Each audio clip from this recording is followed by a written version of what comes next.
پاکستان سے باہر ہیں آپ اور آپ نے پاکستان آئے تو لمس میں اگر آپ کا ایڈمیشن ہوتا ہے آلموسٹ ویزا آپ کا گارنٹی والی بات ہے کیونکہ لمس کا اپنا کون سے ممالک ہیں جہاں ایڈمیشن آسانی سے مل سکتا ہے اور وہاں کی ایجوکیشن جو ہے وہ ویلیو کرتی ہے؟ حقیقت کیا ہے؟ کیا سارے یورپ میں ایجوکیشن فری ہے اور یا پیڈ ہے؟ اصل ہے کیا؟ مڈل کلاس فیملی کا جو نوجوان ہے، لڑکا لڑکی ہے، آپ کیا سجیسٹ کریں گے وہ کن ممالک میں ایڈمیشن کے لیے کوشش کریں؟ جو ایڈمیشن لیتے ہیں آپ اور اس کے بعد ویزے کے لیے اپلائی کرتے ہیں تو آپ کو انیشل فی دینا پڑتی ہے، اور اگر ویزا نہ ملے تو کیا وہ ریفنڈ ہو جاتے ہیں آسانی سے؟ گھریلو خواتین جنہوں نے شادی کے بعد 10 سال 12 سال 8 سال کا گیپ دیا اور اس کے بعد وہ چاہیں کہ میں اوورسیز ایڈمیشن لے لوں، ان کے لیے کیا آپشن ہے؟ لیگل امیگریشنز کے لیے اس وقت آسان ترین راستہ کون سا ہے اور کس ملک؟ موسٹ آف دا یونیورسٹیز کی ایڈمیشن فیس کچھ کی نہیں ہوتی لیکن میجورٹی ہوتی ہے۔ پالیسیز چینج ضرور ہے اور پالیسیز کا مقصد چینج کا یہ ہے سر، ایسے لوگ صرف سلیکٹ ہو گئے ہیں جن کی ان کو ضرورت ہے۔ یہ وہ اچھے ملک ہیں جہاں آپ جا سکتے ہیں اور ایزیلی آپ کا جو ہے وہ لانگ ٹرم آپ کا جو فیوچر ہے نا وہ سیٹل ہو سکتا ہے۔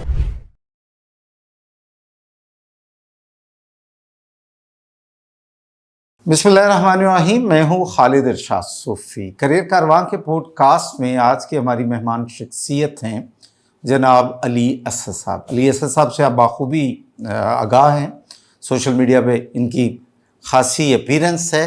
یہ اوورسیز ایجوکیشن اور لیگل اوورسیز امیگریشن کے حوالے سے کنسلٹنسی فراہم کرتے ہیں۔ لاہور میں ان کا ایک اپنا آفس ہے، فرم رن کر رہے ہیں۔ اس کے علاوہ ایک پبلک سروس کے طور پہ ان کے مختلف ویلاگز، پوڈ کاسٹ اور ان کی ٹاکس اویلیبل ہیں، جس میں یہ نوجوانوں کو اور خصوصاً جو پروفیشنل ہیں انہیں یہ لرن کرتے ہیں کہ وہ کس طرح یہ جو سو کالڈ کنسلٹنٹ ہیں ان کے فراڈ سے بچ سکتے ہیں۔ ہماری آج کی اس گفتگو میں جو ہم پوڈ کاسٹ میں ان سے کرنے جا رہے ہیں، ہمارا دائرہ کار بھی ان دو موضوعات کے گرد رہے گا۔ علی اسد صاحب، بہت شکریہ سر، آپ تشریف لائے، آپ نے وقت دیا۔ تھینک یو ویری مچ سر، آپ نے انوائٹ کیا، میں حاضر ہوں، جہاں بھی لوگوں کا بھلا ہو سکتا ہے اس کے لیے فل ٹائم اویلیبل۔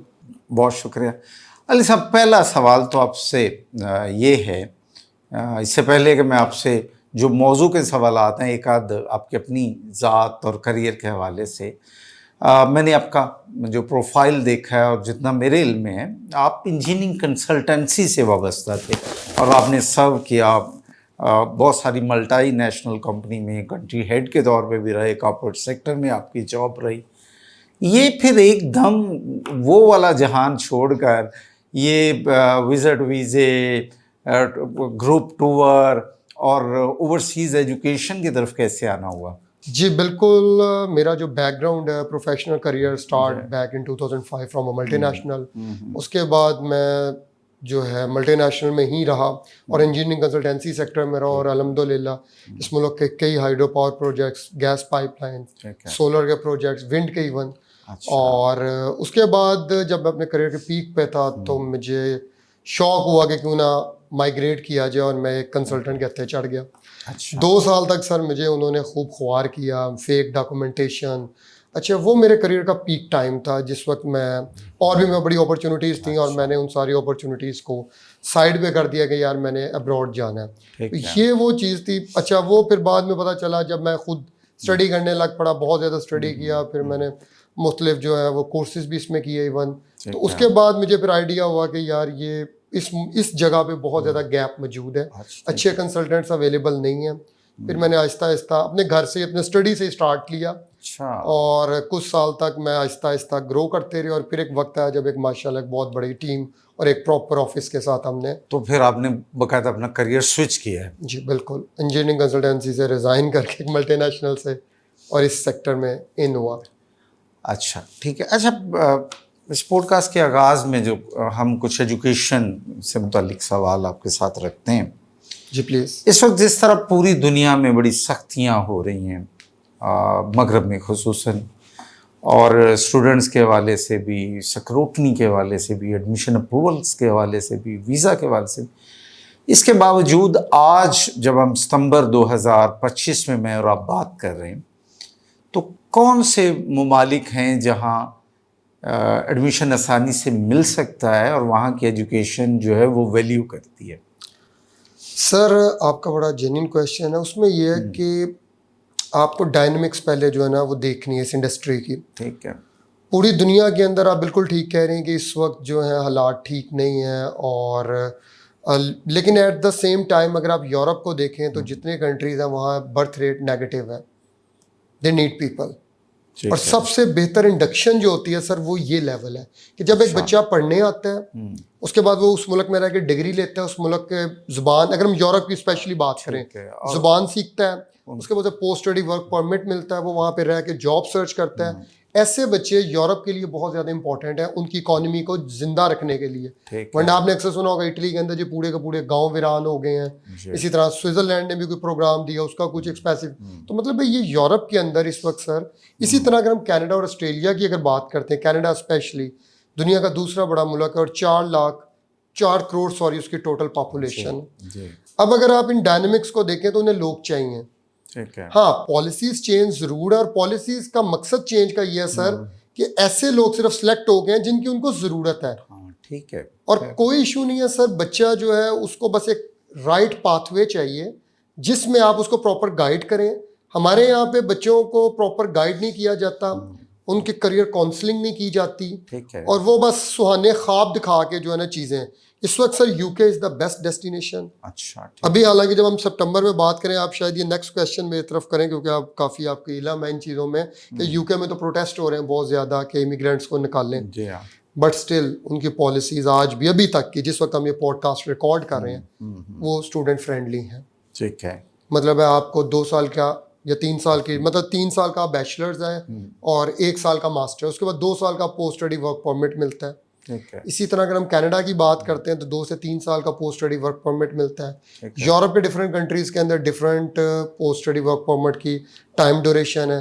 تو یعنی یہ میرا نہیں خیال سر، اور فیکٹس اینڈ فگرس کے ساتھ اگر بات کروں تو یہ ہر سال بڑھ رہا ہے پوری دنیا میں. اس میں مایوس ہونے کی ضرورت بالکل نہیں ہے. چلیے اسی پہ یورپ کا آپ نے ذکر کیا، اور اس میں کوئی 27 تو شنجن ملک ہیں اور یورپی یونینز کے بھی 2-4 ملک ہیں.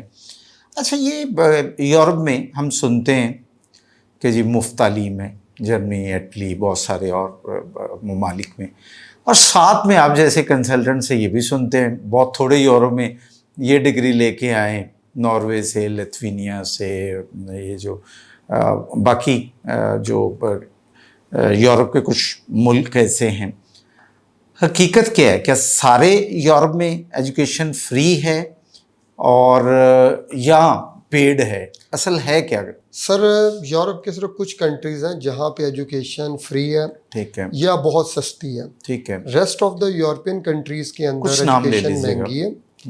جی اگر ہم بات جیسے کر لیں فری والے کنٹریز کی بات کر لیں یا بہت نامنل فی، تو اٹلی سب سے ٹاپ پر ہے. ٹھیک ہے. اٹلی کے اندر ایون آپ کو اسکالرشپ، نیڈ بیسڈ اسکالرشپ ہوتی ہے جس کے تحت آپ کو اکوموڈیشن اینڈ فوڈ بھی دیا جاتا ہے. جرمنی میں ایجوکیشن بالکل فری ہے، بٹ آپ کو بلاک اکاؤنٹ میں 12,000 یورو رکھنے. یہ 12,000 یورو آپ کے اپنے خرچے کے لیے ہیں. ٹھیک ہے. آسٹریا کی بات کرتے ہیں، بہت نامنل سی فی ہے. اسی طرح جو پبلک سیکٹر یونیورسٹیز ہیں، چاہے وہ پرتگال میں ہو، اسپین میں ہو، رومینیا میں ہو، یا کسی بھی آپ ملک کا نام لیں جو پبلک سیکٹر، وہاں پہ بہت کم ہے سر جو فی ہے. جو پرائیویٹ سیکٹر ہے جیسے پاکستان میں بھی اگر ہم بات کریں تو پرائیویٹ یونیورسٹیز بہت زیادہ چارج کرتی ہیں. اچھا، آپ کے جواب سے ہم نے یہ لرن کیا کہ یورپ سارے میں پبلک سیکٹر یعنی سرکاری جو تعلیمی ادارے ہیں، یونیورسٹیز ہیں، وہ تو فری ہیں یا نامنل چارجز ہیں یا پھر اسکالرشپس ہیں. یہ 3 روٹ ہیں. اور اگر وہاں کی آپ پرائیویٹ یونیورسٹیز میں جائیں گے تو پھر وہ فیسز ہیں. اچھا اس کا بھی کوئی، وہ بھی اتنی زیادہ نہیں، سوریوں کے باقی وہ بھی اتنی زیادہ، میں یہی سوال تھا، اس کا بھی کوئی رف آئیڈیا بتا سکتے ہیں کہ کہاں سے کہاں تک ہے پرائیویٹ یونیورسٹی؟ جیسے ہم لوگ اگر رومینیا کی بات کریں تو 3500 یورو سے لے کے تو 5,000-6,000 یورو پر اینم فیس ہے. اب اس سے زیادہ فیس تو پاکستانی یونیورسٹیز میں ہے. ٹھیک ہے. اسی طرح اگر ہم ہنگری کی بات کریں تو 5 سے لے کے 8,000 یورو ہے. اسپین بھی تقریباً اسی کیٹیگری میں، پرتگال بھی اسی کیٹیگری میں فال کرتا ہے. تو مطلب یہ وہ اچھے ملک ہیں جہاں آپ جا سکتے ہیں اور ایزیلی آپ کا جو ہے وہ وہاں پہ آپ لانگ ٹرم آپ کا جو فیوچر ہے نا وہ سیٹل ہو سکتا ہے. اچھا ویزا ریشو جو ہے یورپ کی ان یونیورسٹیز میں، اگر آپ نے پبلک سیکٹر یونیورسٹی میں ایڈمیشن لینا ہے، آپ سیکر ہیں یا پرائیویٹ انسٹیٹیوشن میں، تو اس کا اثر آپ کے ویزے پہ پڑتا ہے یا نہیں پڑتا؟ اگر سر پاکستان سے باہر ہیں آپ اور آپ نے پاکستان آئے تو لمز میں اگر آپ کا ایڈمیشن ہوتا ہے تو آلموسٹ ویزا آپ کا گارنٹی والی بات ہے، کیونکہ لمز کا اپنا اکیڈیمک جو انڈکشن کا پروسیجر ہے وہ اتنا اسٹرانگ ہے، یا اس کی ایک انٹیٹی ہے، اور تو وہ بالکل ٹھیک. اسی طرح اگر آپ کسی روڈ سائڈ یونیورسٹی سے لے لیں ایڈمیشن تو دونوں کے ویزا میں فرق ہوگا، بالکل فرق اسی طرح وہاں بھی پڑتا ہے. اچھا، اب یہ فرمائیے، جو سفید پوش یا مڈل کلاس کو، ہمارے ہاں مڈل کلاس کے بھی کئی کلاسیں بن گئی ہیں، لوور مڈل بھی ہے، اور جو جس طرح مہنگائی جا رہی ہے، تو ایک مڈل کلاس فیملی کا جو نوجوان ہے، لڑکا لڑکی ہے، آپ کیا سجیسٹ کریں گے وہ کن ممالک میں ایڈمیشن کے لیے کوشش کریں؟ سر دیکھیں، سب سے پہلے تو آپ نے نا 2-3 بینگ اے اسٹوڈنٹ بھی، یا جو آپ اگر پیرنٹ ہیں اور آپ اپنے بچے کے لیے سوچ رہے ہیں، آپ 2-3 پیرامیٹر کو پہلے ذہن میں رکھیں. نمبر 1 آپ کا بجٹ کیا ہے. ٹھیک ہے. اب کچھ کنٹریز کے اندر جو لوئسٹ بجٹ ہے نا، وہ بھی اگر آپ کے بجٹ کو نہیں میٹ کر رہا تو اس کنٹری کو آپ باہر، فار ایگزامپل اگر میں بات کرتا ہوں یو کے کی، یوزلی یو کے میں اس وقت 14,000 سے لے کے تو 20,000 تک فی ہے پر اینم، برٹش پاؤنڈ کی بات کروں. بالکل ایسے ہی ہے. اسی طرح یو کے اندر جو رہائش ہے وہ تقریباً 13,000 اس وقت جو لنڈن کے لیے ہے 13,000 پاؤنڈ ہے پر اینم. جی ہاں. اب آپ یہ دونوں ملا لیں تو ایٹ لیسٹ اتنے پیسے چاہیے آپ کو یو کے لیے. لیکن ہم نے تو لوئسٹ کی بات کرنی ہے، یورپین کوئی ملک جو ہے. جی سر، میں وہی عرض کر رہا ہوں کہ آپ نے سب سے پہلے یہ دیکھنا ہے کہ جی آپ کا بجٹ کیا ہے. جی ٹھیک ہے. جیسے میں جرمنی کی ایگزامپل، فری ایجوکیشن، لیکن آپ کو 12,000 یورو تو رکھوانا ہے. اسی طرح سب سے پہلے آپ اپنا بجٹ کو سر دیکھیں. نمبر 2 آئلٹس بچے کو ضرور کروائیں، کیونکہ آئلٹس کروانے سے یہ ہوتا ہے کہ آپ کے لیے بہت سارے دروازے کھل جاتے ہیں، بہت ساری یونیورسٹیز میں ایڈمیشن بڑا ایزی ہو جاتا ہے آپ کا. نمبر 3 سر آپ نے یہ دیکھنا بچے کی پرسنٹیج کتنی ہے. فار ایگزامپل اگر بچے کی پرسنٹیج 50 سے 60% کے درمیان ہے تو آپ اس کو فری ایجوکیشن کے لیے اٹلی یا جرمنی میں، تو اٹس ویری ڈیفیکلٹ. شاید کسی یونیورسٹی میں ہو بھی جائے لیکن ویزا آپ کا بہت مشکل ہو جاتا ہے. ٹھیک ہے. یہ وہ کچھ چیزیں ہیں جس کو آپ نے ذہن میں رکھنا ہے بینگ اے پیرنٹ بھی. اپنے بجٹ کو دیکھیں، ان مختلف یونیورسٹیز کو دیکھیں، ان کی فیسوں سے آپ کو آئیڈیا ہو جائے گا. تو یہ تینوں فیکٹرز پلیز دیکھیں، کنسلٹنٹ کی باتوں میں مت آئیں. بالکل ٹھیک. میں یہاں بہت سارے سر ایسے پیرنٹس کو جانتا ہوں جو یہ فری کے چکر میں، کیونکہ خواہش ہوتی ہے والدین کی کہ بچہ اچھا پڑھ لیں. جیسے اٹلی اپوائنٹمنٹ کا بہت ایشو ہے. ہم بات کرتے ہیں سر اگر آسٹریا کی تو 2-2 سال لگ جاتے ہیں ایک ایڈمیشن اور ویزا ڈیسیژن تک پہنچنے میں. تو یہ وہ باتیں ہیں جو مارکیٹ میں لوگ نہیں بتاتے. تو پیرنٹس کو چاہیے کہ وہ خود، کیونکہ بچے تو اتنا زیادہ شاید ان کا نالج یا گرپ نہیں ہوتی، جو پیرنٹس خود اس میں تھوڑا انوالو ہوں گے دیکھیں گے تو بچوں کے لیے بہت بہتر ہو سکتا ہے. آپ نے رومینیا، پرتگال کا نام لیا، ایک آدھ اور اس کے نیبرنگ کنٹری کا میں نے ابھی نام لیا ہے. تو ویسے لوئسٹ جو فیسز والے اور ہائیسٹ ریشو والے، اگر میں کہوں کوئی سے 2 نام یا 3 نام لے لیجیے. سر اگر لوئسٹ فیسز کی ہم بات کریں اور ویزا ریشو بھی بہتر ہے، جی، تو جرمنی ایک بڑا اچھا کنٹری ہے جہاں پہ آپ کو، کیونکہ سلیکٹڈ لوگوں ایڈمیشنز ہوتے ہیں، یورپ ہے، اور پھر اس حساب سے ویزا ریشو بھی اچھی. کیونکہ سر ویزا ریشو میں جو سب سے میٹر کرتا ہے امپورٹنٹ، وہ آپ کا بچے کا سیلف کانفیڈنس ہے. کیونکہ ویزا جتنے بھی ہیں اسٹڈی ویزاز ہیں، اس میں انٹرویو مسٹ ہے. اب انٹرویو جو ہے وہ تو بچے نے دے، جتنا شارپ، جتنا ویل پریپیئرڈ، جتنا اچھے طریقے سے وہ انٹرویو کنڈکٹ ہوگا اتنا ویزا لگنے کے چانسز زیادہ ہیں. ٹھیک ہے، پروفائل میٹر کرتی ہے. اب ایک بچہ ہے وہ 50% وغیرہ جی میں اسکالرشپ، ٹھیک ہے، وہ اس طرح کی چیزیں بھی ہوتی ہیں، لیکن بچے کا جو کانفیڈنس ویزا آفیسر دیکھتا ہے اور کتنا جینین کیس ہے وہ یہ دیکھنے کی کوشش کرتا ہے. ٹھیک. اچھا، ہم اکثر کنسلٹنٹس کے ویلاگس دیکھتے ہیں یا یہ خبریں پڑھتے ہیں کہ بغیر آئلٹس یا کوئی بھی اور English language test, without English language test بھی ایڈمیشنز ہوتے ہیں. اس میں کتنی حقیقت ہے؟ سر بالکل ہوتے ہیں. اچھا ٹھیک ہے، لیکن اب میں آپ کو تھوڑا سا ایکسپلین فردر کر دیتا ہوں. دیکھیں یورپ کے اندر نا جو ان کی جو ہر کنٹری کی اپنی ایک نیٹو لینگویج ہے. جی ہاں. اب جتنی وہاں کی یونیورسٹیز ہیں وہ میجورٹی وہ اپنی نیٹو لینگویج کے اندر کورسز آفر کرتی ہیں. There are very few courses جو انگلش میں ہوتے ہیں. ٹھیک ہے. اب جب آگے آپ یہ انگلش لینگویج والے ابھی لگا دیتے ہیں شرط، تو مزید بہت ساری یونیورسٹی نیرو ڈاؤن ہو جاتی ہیں. ٹھیک ہے. اور وہاں جا کے آپ نے بولنی تو انگلش ہی ہے، تو بہتر ہے. اس لیے میں جیسے پہلے کہا بچے کو آپ آئلٹس ضرور کروائیں. ٹھیک ہے. ادروائز ہونے کے چانسز بہت کم ہوتے ہیں، لیکن ہوتے ہیں ایڈمیشنز. اسپین میں ہو سکتا ہے آپ کا ایڈمیشن، لیکن امبیسی جو ہے سر، یہ ایک بڑا مزیدار، میں اور چیز آپ کو کلیئر کر دوں. ایڈمیشن اور ویزا 2 ڈفرینٹ چیزیں ہیں. ٹھیک ہے. بہت سارے ممالک میں ایڈمیشن تو ہو جاتا ہے لیکن امبیسی آپ کا کیس نہیں جمع کرتی، لائک اسپین.